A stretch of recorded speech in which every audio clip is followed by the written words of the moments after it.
देखिए, आजकल हर किसी के हाथ में एक स्मार्टफ़ोन है, ठीक है? स्मार्टफ़ोन में हम बहुत सारे ऐप्स का इस्तेमाल करते हैं, लेकिन अगर आप एक इंडियन सिटिज़न हैं ना, तो आपके फ़ोन में 5 सरकारी ऐप्स होना बहुत ज़रूरी है। देखिए, सरकार ने इन ऐप्स को ना अपने नागरिकों की सुविधा के लिए ही बनाया है, ताकि आप अपने हर छोटे-बड़े जो काम हैं, जो सरकारी दफ़्तर पर आप जाते हैं, आपको घंटों लाइन में लगना पड़ता है, तो वो आपका समय बच जाए और आपके एफ़र्ट बच जाए। इसलिए अगर आप भारतीय नागरिक हैं, तो आपके फ़ोन में ये 5 ऐप ज़रूर होने चाहिए। अब देखिए, इस लिस्ट में जो सबसे पहला ऐप है वो है उमंग ऐप। शायद आप में से बहुत से लोग इसका इस्तेमाल करते होंगे, बहुत से लोग उसके बारे में पता भी होगा। जिन्हें नहीं पता है उनकी बेसिक नॉलेज मैं बताती हूँ। उमंग ऐप का फुल नेम है unified mobile application for new age governance. अब देखिए, इसकी सबसे खास बात ये है कि इसमें जितने भी सरकारी दस्तावेज़ होते हैं, जैसे सरकारी डॉक्यूमेंट्स होते हैं ना, वो आप इन सबको एक ऐप में डाउनलोड करके रख सकते हैं। अब इसमें खास बात ये है कि इसमें 100 से ज़्यादा जितने भी गवर्नमेंट सेक्टर्स होते हैं और 1000 से ज़्यादा जो गवर्नमेंट सर्विसेज होती हैं, उन सब का फ़ायदा आपको उसमें मिलता है। जैसे इसमें आप गैस बुकिंग का इस्तेमाल कर सकते हैं, पासपोर्ट सेव कर सकते हैं, बिजली पानी का बिल भरना है उसका पेमेंट कर सकते हैं, ईपीएफओ की जानकारी ले सकते हैं, पैन कार्ड की डिटेल सेव कर सकते हैं। इवन डिजी लॉकर जो दूसरा एक ऐप है वो भी कनेक्टेड रहता है उमंग ऐप से। और साथ ही में जो सरकार की तरफ से जो ई हॉस्पिटल सेवाएं दी जाती हैं वो भी इसमें आपको मिल जाती हैं। अब खास बात ये कि ऐप इंग्लिश हिंदी दोनों में काम करता है, एंड्रॉयड और आईफोन दोनों पर मौजूद है। तो ये ऐप एक मैंडेट ऐप है जो आपके फ़ोन में ज़रूर होना चाहिए। अब देखिए, उमंग ऐप के बाद जो यूज़फुल ऐप आती है वो है AIS ऐप। अब इस ऐप का पूरा नाम है एनुअल इन्फॉर्मेशन स्टेटमेंट। ये अभी जो ऐप है ये इनकम टैक्स डिपार्टमेंट की तरफ से लॉन्च किया गया है इस ऐप को। और अगर ये ऐप आपके फ़ोन में होता है ना, तो उससे आपको काफ़ी मदद मिल सकती है। इसकी मदद से आप अपनी जो ईयरली इनकम है और जो टैक्स से जुड़ी जानकारी है वो आसानी से आप चेक कर सकते हैं। और ये खास तौर पर उन लोगों के लिए है जो इनकम टैक्स भरते हैं या अपनी फाइनेंशियल इन्फॉर्मेशन चेक करना चाहते हैं। वो सब आपको इसमें ईजी एक्सेस मिल जाता है। तो AIS ऐप में आपको बैंक से मिली जितनी भी आपकी इंटरेस्ट रेट है, शेयर मार्केट है, म्यूचुअल फंड्स में किए गए निवेश हैं, TDS, TCS ट्रांजैक्शंस हो गई आपकी, उन सब की जानकारी तो मिलती है। साथ ही में इस ऐप की मदद से आपको टैक्स फाइलिंग में कोई गलती अगर होती है ना, तो वो भी डिटेक्ट कर लेता है। तो काफ़ी इन्फॉर्मेटिव अच्छा ऐप है, आप इसको एक बार ज़रूर इस्तेमाल करके देखिए। अगर आपने इस्तेमाल किया है तो अपना ओपिनियन भी हमें बताइए कमेंट सेक्शन में कि इस ऐप के और क्या फ़ायदे हैं। अब इसके बाद देखिए, जो नेक्स्ट ऐप आता है ना, वो थोड़ा टेक्निकल ऐप है, RBI रिटेल डायरेक्ट ऐप। अब इस ऐप के भी काफ़ी फ़ायदे हैं और इसे बनाया है भारतीय रिजर्व बैंक यानी कि RBI की तरफ से ही बनाया गया है।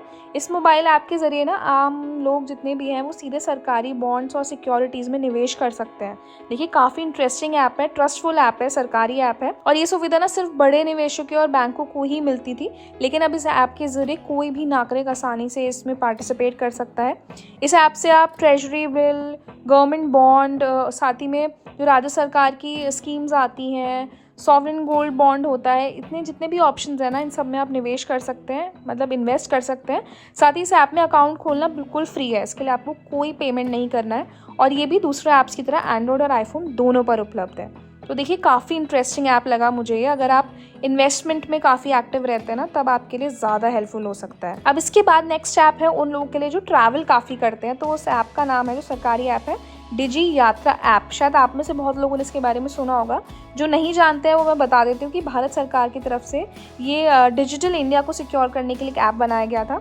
इसमें जितनी भी हवाई यात्रा होती है उसकी पेपरलेस और कॉन्टैक्टलेस तरीके से यात्रा करने का जो एक्सपीरियंस है ना, वो देती है।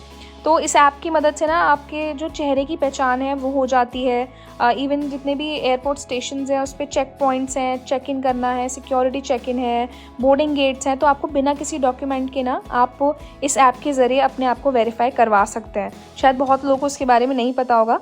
तो ये सर्विस फ़िलहाल भारत के 28 एयरपोर्ट्स पर उपलब्ध है, जो कि देश के लगभग 90% आप मान सकते हैं कि ऑलमोस्ट सारे एयरपोर्ट्स कवर हो रहे हैं। इस ऐप पर आप रजिस्ट्रेशन कर सकते हैं, आधार और ट्रैवल की डिटेल्स के ज़रिए बस ऐप पर रजिस्टर हो जाएगा। और इसमें खास बात यह है कि एंड्रॉयड आईफोन दोनों पर अवेलेबल है। तो अभी तक आपने ये ऐप नहीं यूज़ करा है तो एक बार ज़रूर करिए। इसके बाद लास्ट और जो नेक्स्ट ऐप है वो है पोस्ट इन्फो ऐप। अब इसको लॉन्च किया गया है इंडिया पोस्ट की तरफ से, मतलब भारत का जो डाक विभाग है उसकी तरफ से बनाया गया है इस एप्लीकेशन को। तो इसमें पोस्ट ऑफिस की जितनी भी डिटेल्स होती है ना, वो आपको सारी मिल जाती हैं। और इसके ज़रिए आप अपने जितने भी पार्सल्स होते हैं, जैसे speed post, registered letter, parcel, e money order, उन सबको आप ट्रैक कर सकते हैं। साथ ही इसके ज़रिए आपको जो पिन कोड होता है या पोस्ट ऑफिस की डिटेल्स होती हैं वो आपको मिल जाती है कि आपके नियर बाई कौन सा पोस्ट ऑफिस अवेलेबल है। और साथ ही इस ऐप में ना बहुत सारे फ़ायदे हैं। इस ऐप के ज़रिए आप सुकन्या समृद्धि योजना, आवर्ती जमा, समय जमा, वरिष्ठ नागरिक जो सीनियर सिटीज़न स्कीम्स होती है उनका फ़ायदा ले सकते हैं। उन पे जो इंटरेस्ट लगता है या इंटरेस्ट मिलता है उसकी सारी इन्फॉर्मेशन आपको इस ऐप में मिल जाती है।